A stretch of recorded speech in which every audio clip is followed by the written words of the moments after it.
Please welcome to the talk entitled Automated Calculation of Crystal Lattice Energies with a Many-Body Cluster Expansion by Carlos Borca from Princeton University. The instructions to the talk are the following. Please keep your microphones off during the entire presentation. We will have a session of questions by Zoom and by YouTube. Thanks for your attendance. Now, Professor Álvaro Muñoz Castro will introduce the speaker, Carlos Borca, and will attend the questions at the end of this talk.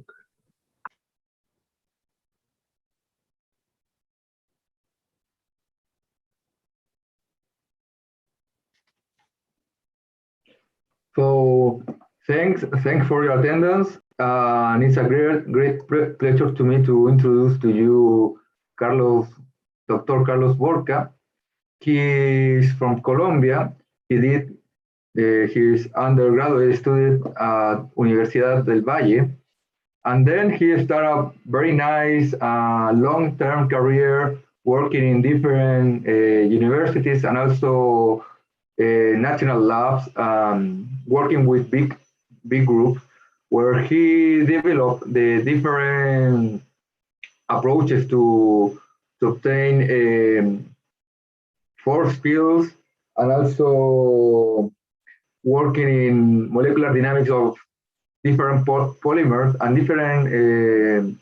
different problems that really require these capabilities to develop further understanding.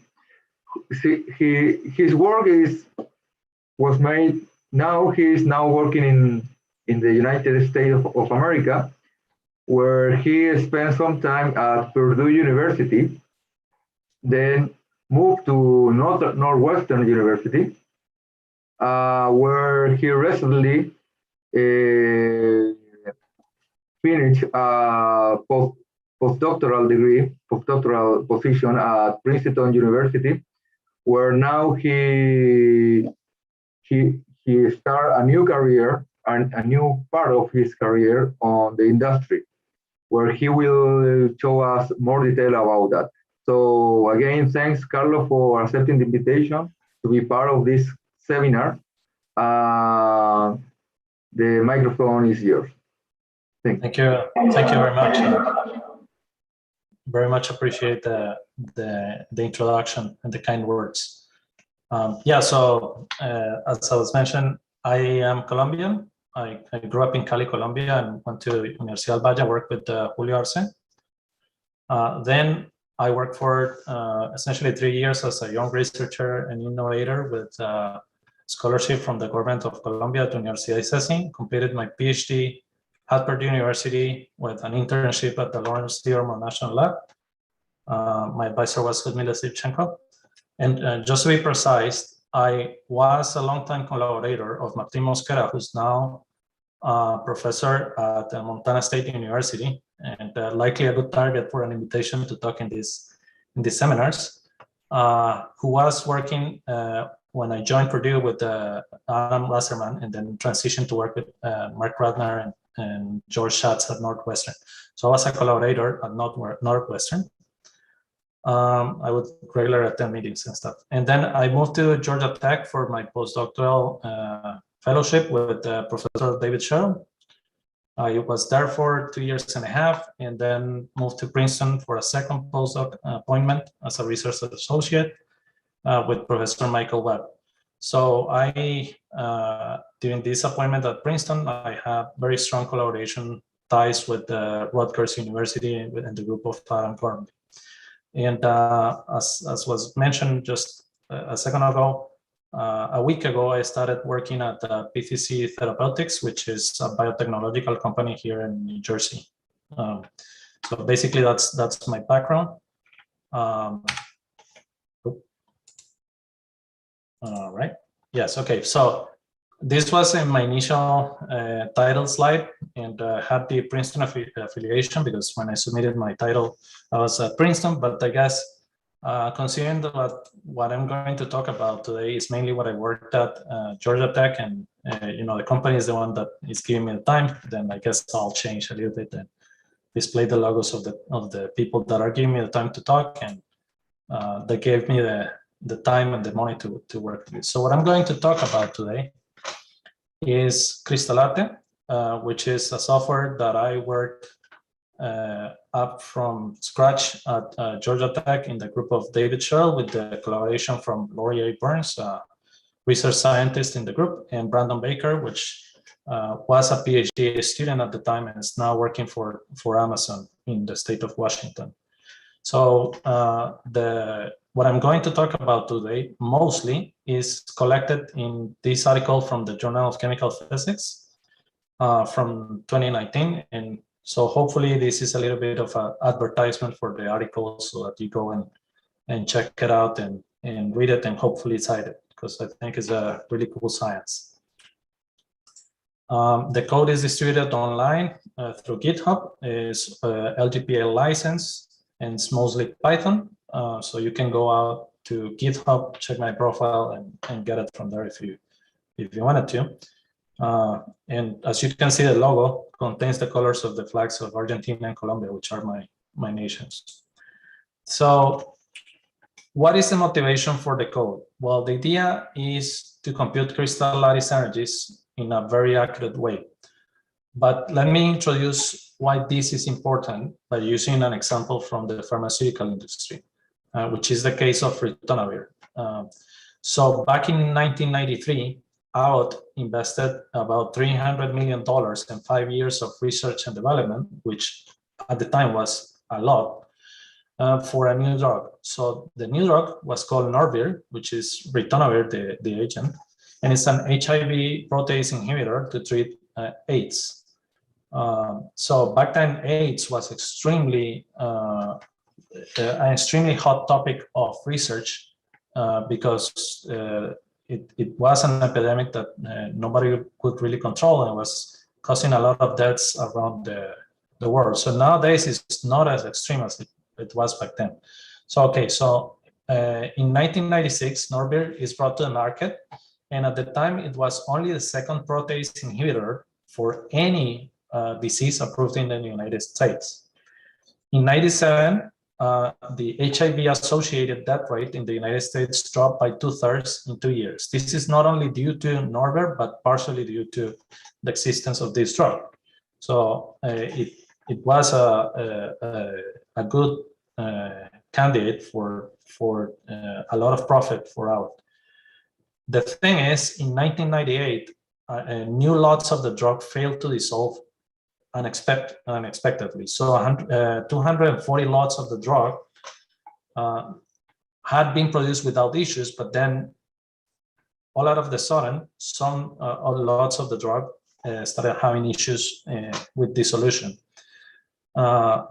What happened was that a previously unknown, less soluble polymorph, number 2 is named, of the Norvir crystal was identified, and this conduced to large losses in stock for the Abbott company. So these losses were not directly tied with the failure of ritonavir, but in general with concerns in manufacturing that engulfed concerns about this particular drug, Norvir. So this is just to say that this is a problem that is very important for the pharmaceutical industry. And so this is the reason why the problem arises. So it turns out that ritonavir exhibits polymorphism, but a very subtle way of polymorphism. So basically, if you rotate, let me get my pointer. So if you rotate this bond here by 180 degrees, as you can see here, you get a different form of the crystal of ritonavir. And this form is insoluble, whereas this form is soluble. So this type of polymorphism is really hard to detect experimentally. And so that's why accurate structure prediction for crystals is essential, okay? Because you need to know how many polymers of your drug you're gonna have before actually going into the production state and finding an issue like Abbott found. So that conducts us to the question of how to conduct successful crystal structure prediction.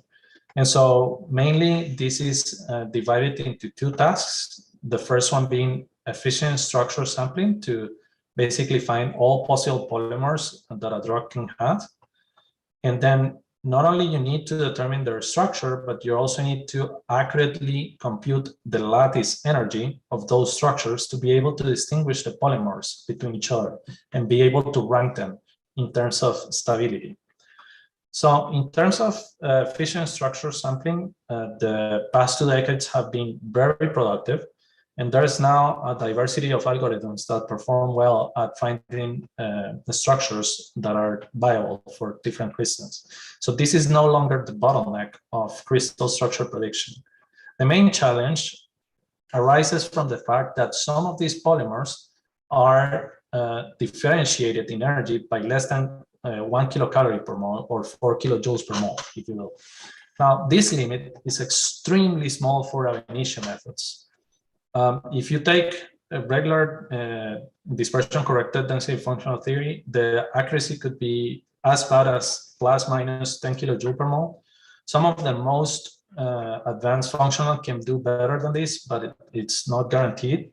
And so usually what you want is accurate ab initio methods like good MP2s or even couple cluster in order to be able to compute these energies in an accurate manner. So this is basically what the problem is. And so the way we decided to tackle the energy ranking problem in crystal structure prediction was by designing the code called Crystalline. So the idea is that we are going to use automation and parallelism and getting rid of unnecessary calculations to be able to make these calculations more efficiently and actually being able to achieve the accuracy that we're aiming for, which is 1 kilojoule per mole. This is one of the figures of the paper that I was referring to, the JCAM-FIS of 2019. So it's the algorithm that basically on which the code is based. So what I'm going to do now is to explain how the code works. So ideally, you start from a CIF file. So basically, CIF files are a compendium of the information you need to build up a unit cell or the structure of the crystal. And so you start from the CIF file, and what you do is you're going to create a supercell. Okay, so from your unit cell, you're going to replicate it in every direction of the crystal, ABC, or if you're working in Cartesian, well, XYZ, to create a small version of a crystal of the molecule you're interested in. In this case, I'm showing benzene. And why am I interested in doing this? Because what I'm going to do is to use the many-body cluster expansion, which is basically a way to compute the energy of an aggregate by decomposing the energy into the sums of the interactions between 2, 3, 4, up to n bodies, okay? So the hope is that you can approximate the crystal lattice energy to a sum of a reasonable number of dimer energies, a reasonable number of trimer energies, a reasonable number of tetramer energies, and so on. And the advantage is that when you increase the order of the many-body term, so when you go from 2 bodies to 3 bodies and so on, the interaction energy decays significantly. So what we have found is that in most cases, tetramers won't be, basically in all cases, tetramers won't be needed. And I'll show you this a little bit later on, but that's the idea. So as I said, we create this small crystal, and we define a center of the supercell. And so we apply a distance cutoff to consider all these interactions. So we set up a reference monomer in the center of the supercell, and we're going to consider only the interactions that go up to distance cutoff. And this is because interactions at really, really long distances are basically 0 in terms of energy. So we are not going to be interested in computing the interaction of a benzene molecule that is a kilometer away from another benzene molecule, essentially. In reality, these cutoff distances are within angstroms and maybe a few nanometers in some very extreme cases, as I will show later. So once we have produced the supercell and we have defined the cutoffs, then we start identifying all the possible 2-body, 3-body, 4-body, and 5-body interactions that you have. And the code goes up to pentamers, but we now know that pentamers are likely never going to be used in these types of calculations. So we're looking likely to only dimers and trimers needed at most of the time. So once we have the list of all the 2-body, 3-body, 4-body interactions that we care about, what we do is a filtering procedure. So what we're going to do is to check which of these interactions we need to compute and which we don't need to compute. And obviously the first check is based on distance cutoffs between not only the center of the supercell and wherever the monomers are located, but also in between the distances, the interatomic distances or the COM distances between the monomers. And so I'm going to go into detail in this because this is partially why our code is so successful. So there is a problem about uniqueness of structures in crystals, in molecular crystals in general. So crystals are defined as arrangements of molecules or clusters of molecules that have a long three-dimensional order. Okay, so basically, if you have a molecule here and it's interacting with other two molecules in a particular configuration, if you translate that in a number of angstroms, basically the size of a unit cell, you may find the same configuration again.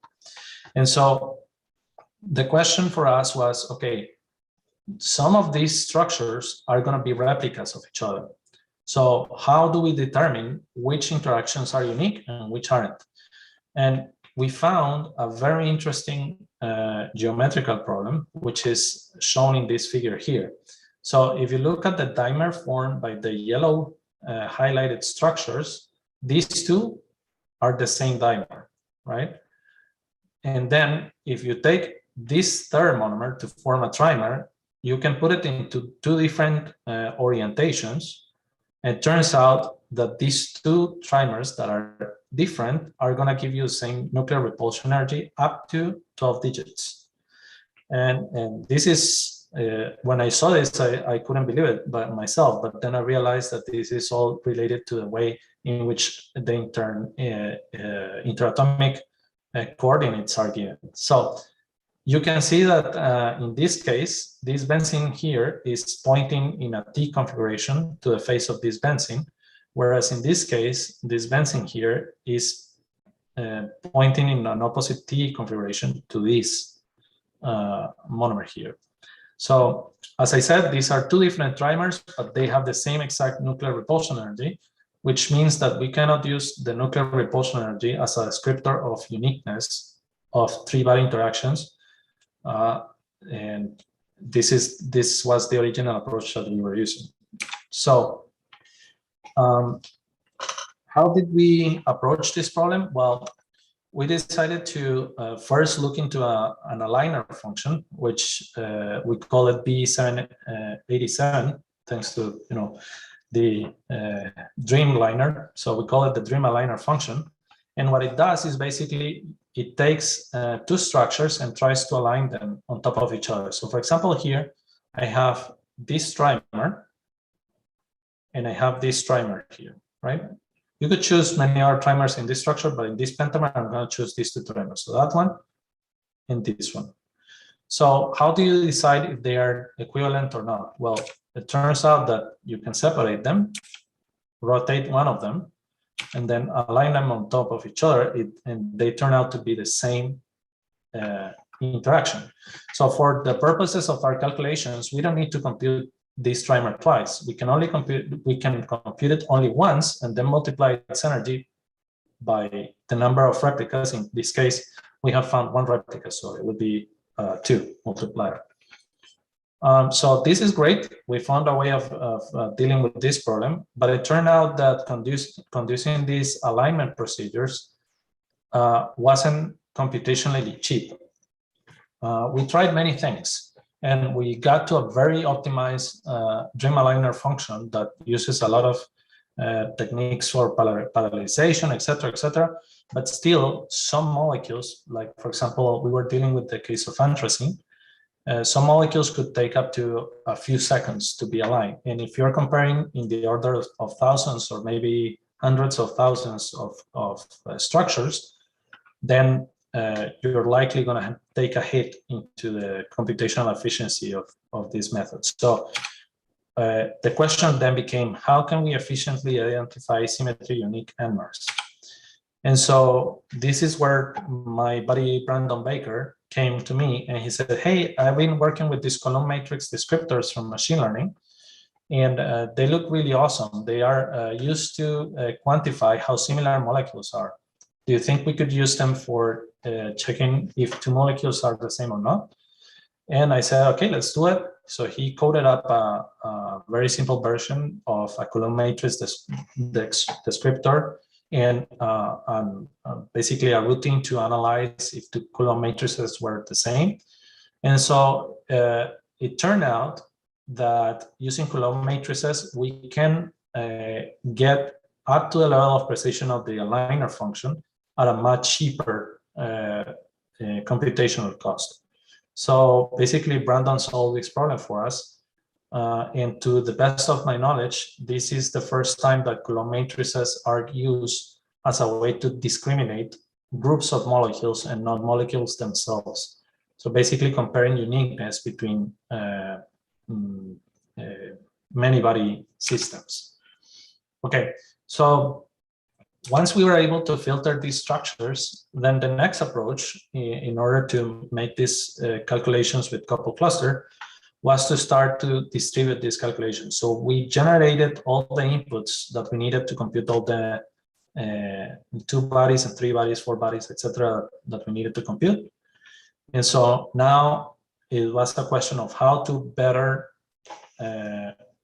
achieve efficiency to compute these calculations. So what we decided was to apply an embarrassingly parallel or pleasantly parallel approach, as you prefer to call it, in which we have a workflow manager, which I'm going to describe in a second, that is capable of distributing calculations among whatever computational resources you have. And so it accommodates independent calculations on independent nodes, and so they can all run in parallel, and then you basically just gather the results after the calculations are done. So basically, that's what I'm going to explain now. The idea at the beginning of the project was to be able to use exact theory by means of software design. So that's how we started. And so the idea behind the project was that we wanted to generate efficient open source modular computational chemistry infrastructures, and that's what the idea of the code is in itself. We took the particular approach to apply it to crystals, but as I'm going to talk later, I'm going to explain later, this is applicable to many other systems. Okay, so this is the idea of how the Crystalline code works. So you have a remote user computer in which you run the algorithm to generate the structures as I just described. So you generate the supercell, you filter out unnecessary calculations, you get the list of necessary calculations, so you now have them ready. So you submit all of these calculations as different jobs, and so Crystalline takes them and distributes them among whatever resources you have. So you may have cloud resources like Azure, for example, we have been using. You may have your own high-performance computing facilities at university, industry, wherever you're working, or you may just have a cluster, like a small set of computers all together, or you can just have like a desktop computer or even your local computer. It's fine. So basically, you distribute these calculations in whatever you have, and you let them run. And once the results are gathered, the results come back to the code. the code outputs these results into a standardized database. And so this database preserves the numbers and processes the results to obtain the crystal lattice energy and gives back the user a number, right? Now, that's one way. The other way is once you have run certain calculations, you might not need to run them anymore. And so the second way in which you could execute these calculations is through a database query. So basically you ask Crystalline, have you run this calculation before? And if it has, and it sends back the process results. And so you don't need to run the calculations again. So that's more or less the overall scheme of how the automation works, the automated workflow works, and how you distribute the calculations and achieve dual level parallel computations. And yeah, so once you have done that, you get all your outputs together, and essentially the workflow manager computes the lattice energy using the many-body expansion. So this is how the code works, and this is all explained in the 2019 paper. So I am going to show you now a couple of interesting results. This is definitely not an inclusive set of all the things that we have done, but these are the things that I consider to be of most interest. So what you're seeing here is a comparison of the performance of different density functionals versus coupled cluster CVS. The coupled cluster CVS I'm using here is a frozen natural orbital approximation with density fitting, and the CVS is done on a double so augmented CCPV-DC for the coupled cluster, and then the Hell-Gacker's expansion is done with MP2, ATC, and AQC. So that's how you set up the reference level, which is this one. And so these lattice energies consider only two-body interactions. So don't yell at me if you see that this number is too negative. This is only two-body interactions because this was just a test calculation. Okay. So we do the same computation with coupled cluster CVS and with many other density functionals with Hartree-Fock and MP2. So what do we see? This is very interesting. This is for benzene. So first of all, please don't ask me why LDA is so good. I have no idea, except for the fact that I think that a crystal may look like a homogeneous electron gas, so maybe that's why. But it turns out it's awesome. But if you start going up the ladder of density functionals, so you go to the GGA or the hybrid, etc., you can see that the results are not that great. And this is obviously because benzene is a dispersion-bounded crystal. So you need some sort of dispersion correction in order to be able to achieve the levels of accuracy that are required to compute crystal lattice energy. So this was a very interesting observation. Hartree-Fock doesn't do any well, and MP2 overshoots the dispersion a little bit. But this is a well-known issue of MP2. So yeah, this is one first interesting approach. Now, this is my favorite kind of thing that we can do with the code. So we can apply multi-scale schemes. So what I'm going to show you here are a calculation that we run overnight. Granted, we were using a lot of the high-performance computing resources that we had available at Georgia Tech, which implies that I was able to scale up to close to 5,000 cores running at the same time. But this is doable if you have the resources to do it. So what you're seeing here is how we achieve gold standard accuracy crystal lattice energy for benzene.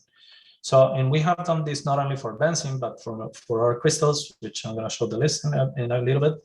And so the idea is that what you're seeing here is what we call the total two-body admixed contribution with respect to a high level of coupled cluster CVS. So the CVS that we're using here uses a triple basis set for the coupled cluster, and then quadruple and quintuple basis sets for the Hilgaker's MP2 CVS projection.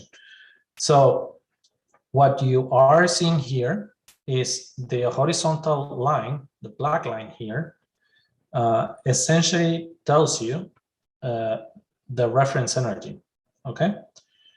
And the dots that are here are the errors that you would incur in if you replace your most accurate method by a cheaper method, okay? So these are different flavors of coupled cluster, and then we are testing against MP2, ADC, and ATC.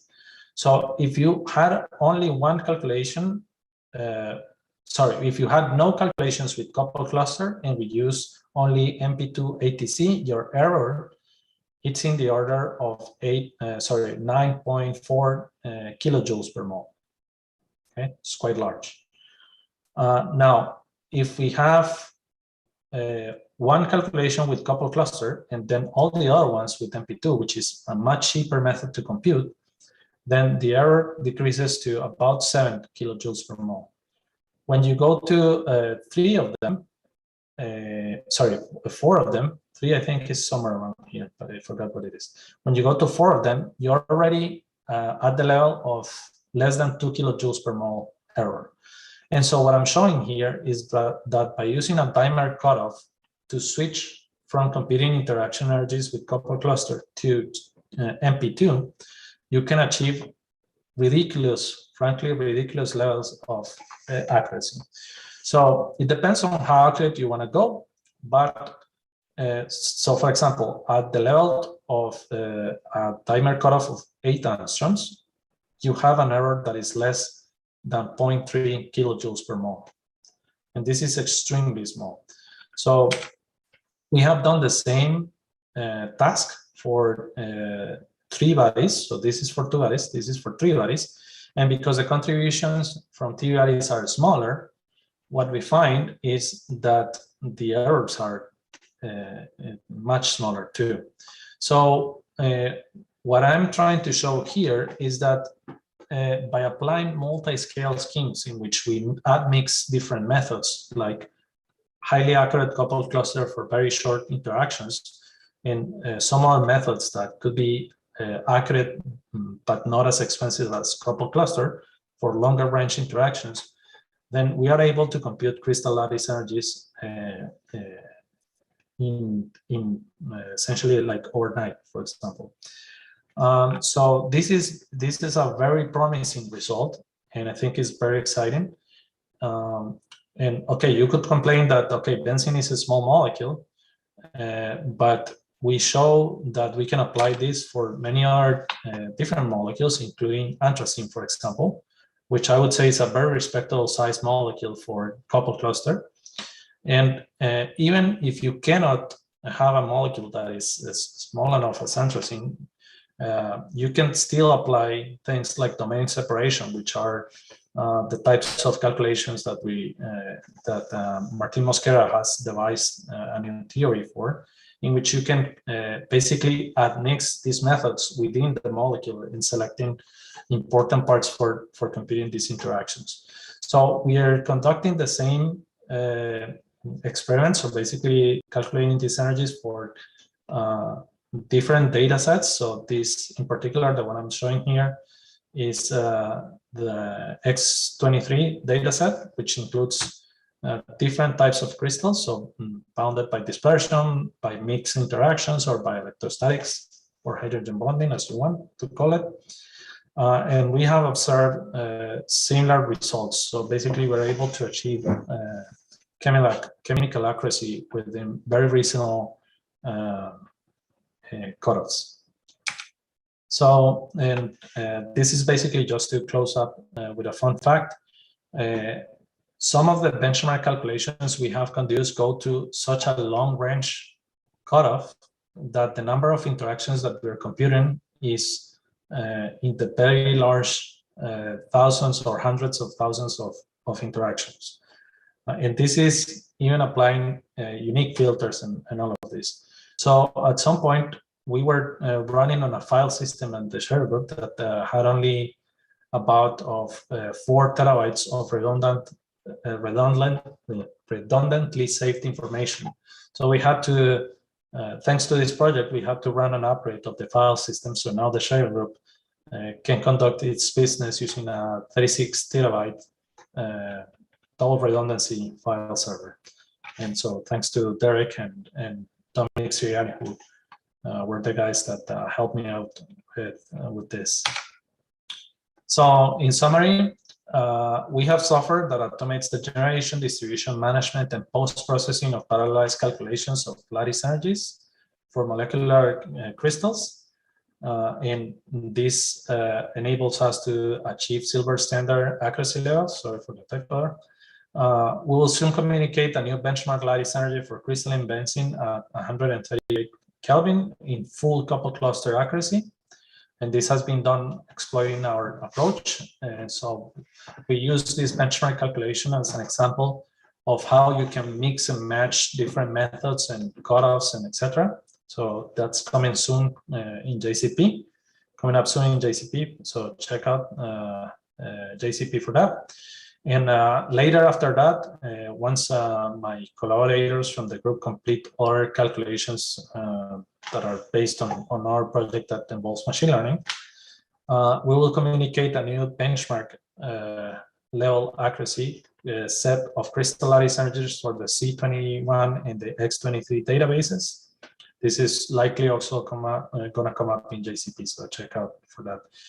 And I just wanted to leave you with the idea that this automated workflow that I showed, in which you have a local machine that runs manager for distributing calculations, is applicable to any naturally independent set of quantum mechanical calculations. And so this is at the heart of the research I was conducting at Princeton, for example, where instead of being interested in computing crystal lattice energies, I was interested in computing conformations of different conformations of monomers to describe the monomers of a polymer in a quantum mechanical way for machine learning modeling. So what I'm trying to say here is that even though I am selling this as a way of computing crystal lattice energies at a very highly accurate level and in an automated fashion, this is applicable to many other types of independent quantum mechanical calculations. So with that, I just wanted to share that the work has been acknowledged in several places. The one that I'm most proud of probably is we made it to the core of the newsletter of 2020, winter of 2020 at Georgia Tech. Basically, PACE are the guys that manage the high performance computing resources at Georgia Tech. And with the calculations that I run, I became basically one of the top 10 users of 2020 and the top user of the HPC facilities in the winter of 2020. So they featured our work there. And so I also wanted to acknowledge my advisor at Georgia Tech, David Sherrill, Laurie Burns, which basically makes the group run smoothly. She's the research scientist there. And my buddy, Brandon Baker, for the great solution he came up with for Coulomb matrices. So we are the authors of this paper. I also wanted to acknowledge my boss at PTC, my new company, because he allowed me to give this presentation in company time. So that's good. And funding from the National Science Foundation and Department of Defense for this project. So with that, I just wanted to thank you and leave you with my contact information and open it up for any questions that you may have.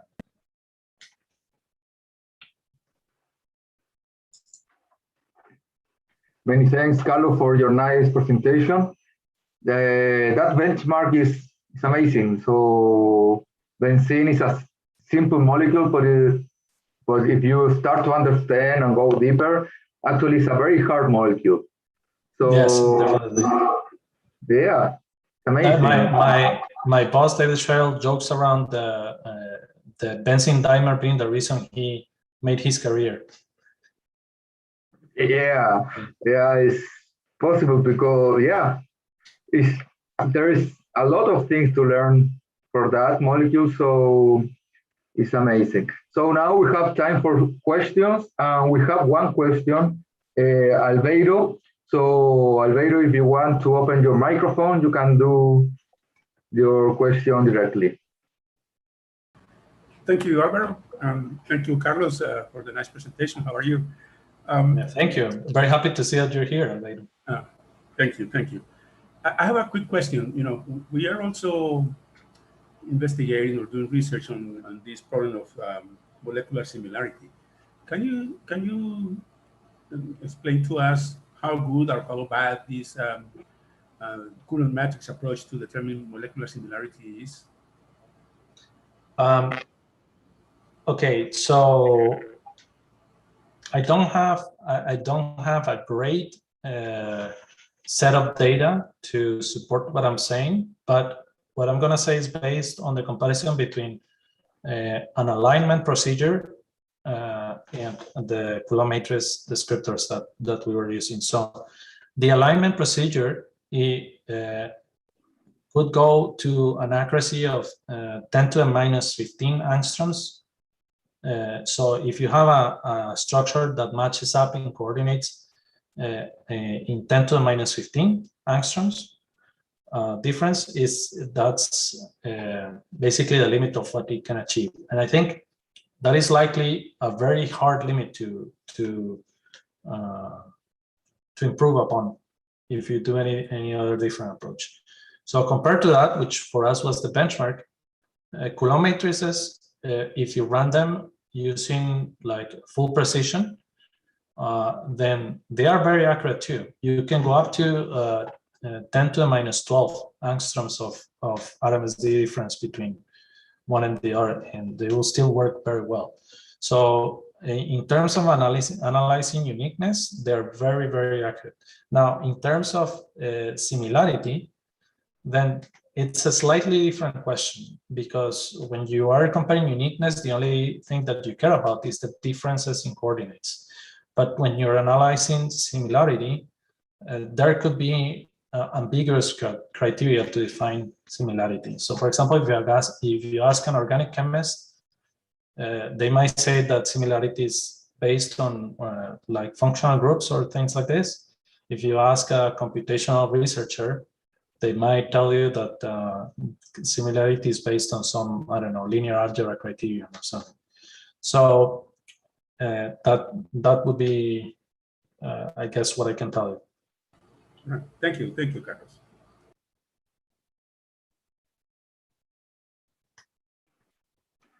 Thank you, Albeiro, for your nice question. So we have time for more.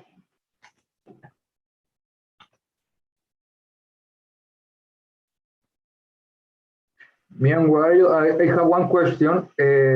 So, for example, it's possible to study and to understand more some mixing of different solvents. For example, I don't know, benzene and I don't know which more is useful or well used in the industry, but for example, benzene and I don't know, toluene. Everybody likes ethanol. Well, I was thinking in that, but I prefer to mention other one, but yeah, something like that. Yeah, so you can apply the many body cluster expansion to any condensed matter system if you want.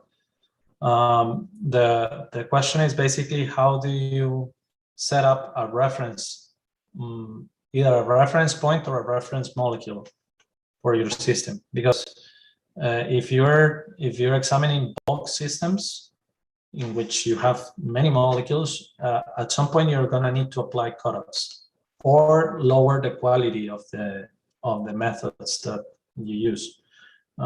So something that I did not mention is one of the limitations that the program currently has and is It's basically because I ran out of time to optimize the code and stuff. We're not dealing with co-crystals at the moment. So, for example, if you have a crystal that has 2 different molecules in it, I didn't get to understand the math that you need to apply in order to define what's the reference for a co-crystal. It's likely the center of the supercell, of the unit cell, in which you have one molecule and the other, but I didn't have enough time to think about it carefully. And so that's, for example, one of the limitations you have. But if you're not dealing with a crystal system, but you're dealing with any type of bulk system, that is not an issue. You just need to define what your reference is for the calculations to be cut off at a certain distance. And that's fine. Great. And also, you can run nuclear magnetic resonance calculation in larger boxes, for example. I don't know that I can give you an intelligent answer on that. I imagine that, so nuclear, I don't think a nuclear magnetic resonance effects depend too much on high body orders, right? Like ends that are larger than 3 or 4. If it doesn't, I guess you could, but I'm not exactly familiar to be able to respond, in an accurate way. I would guess that if you're interested in bulk properties and they don't involve like let's say a large number of body interactions, then you have no issue applying this technique. So for most quantum mechanical calculations, you don't care about the effects of pentamers, right? You should be fine. Like one of the systems in which you could potentially be caring about n-mers that are higher than trimers or tetramers is water. So for example, if you're interested in analyzing things like nuclear quantum effects in water or something like that, yes, definitely you need to be a little bit more careful about what you're doing. But other than that, I think is a very applicable approach to bulk systems.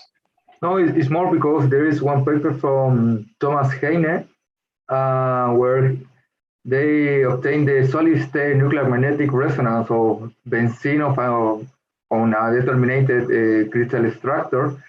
That is something that is not easy because, you can calculate the nuclear magnetic resonance for a single molecule, maybe 2, 3, but at the end, to get the real environment, you need to have more molecules. And that is something a little bit, well, now with your presentation, for me, it's more easy to think that you can reach a very good accuracy in relationship to the structural parameters.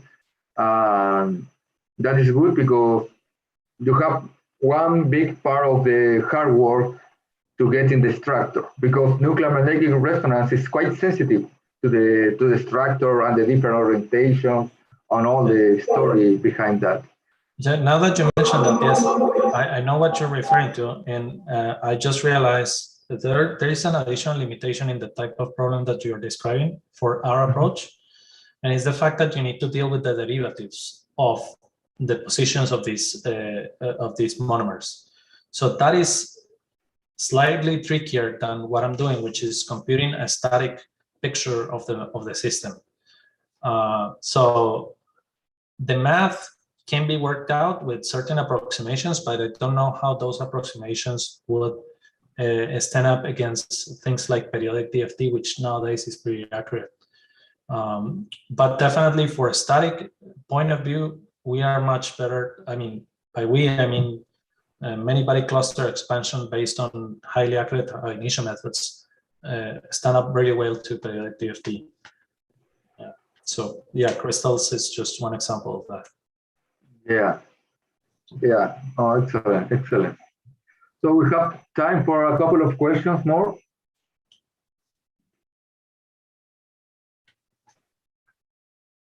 Well, if not, well, Carlos, I wish you the best in this I wish you the best in this new stage. And also thank you for being part of our network, give a seminar. I'm pretty sure maybe in next year, it will be nice to hear you again with all Sure. that background from the industry that really give you another view of science at the end. Yeah, sure. I guess next year I can talk about what I did in Princeton. And then well, you can invite me again, and we can continue doing this. Yeah, just joking, but yeah, thank you. If you want, it could be very nice because it's good to see how the story develops and what is next on how the methods grow up at the end, if they found different approaches or they fix some problems at the end or trying different avenues at the end. So thank you again, it was very nice. Good to see that possibility. Also, I want to thank all the audience to being here. See you in the next webinar. So Carlos, if you want to give some last words. No, I just wanted to say hi to Carlos Arango, who is my previous boss at ICESI. So just hi, and that's it. Oh, hi, Carlos. Yeah, I'm sorry, I was a little bit late for this presentation. Oh, but nice to have you here. No, nice to see you again. Yeah. Cool. Excellent. Other than that, thank you very much for your attention, and happy to come back anytime soon. Yeah, next year we need to give that the contact.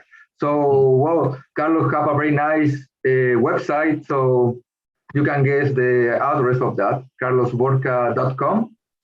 That is your perfect. So yes. Please go there and check the interesting stuff.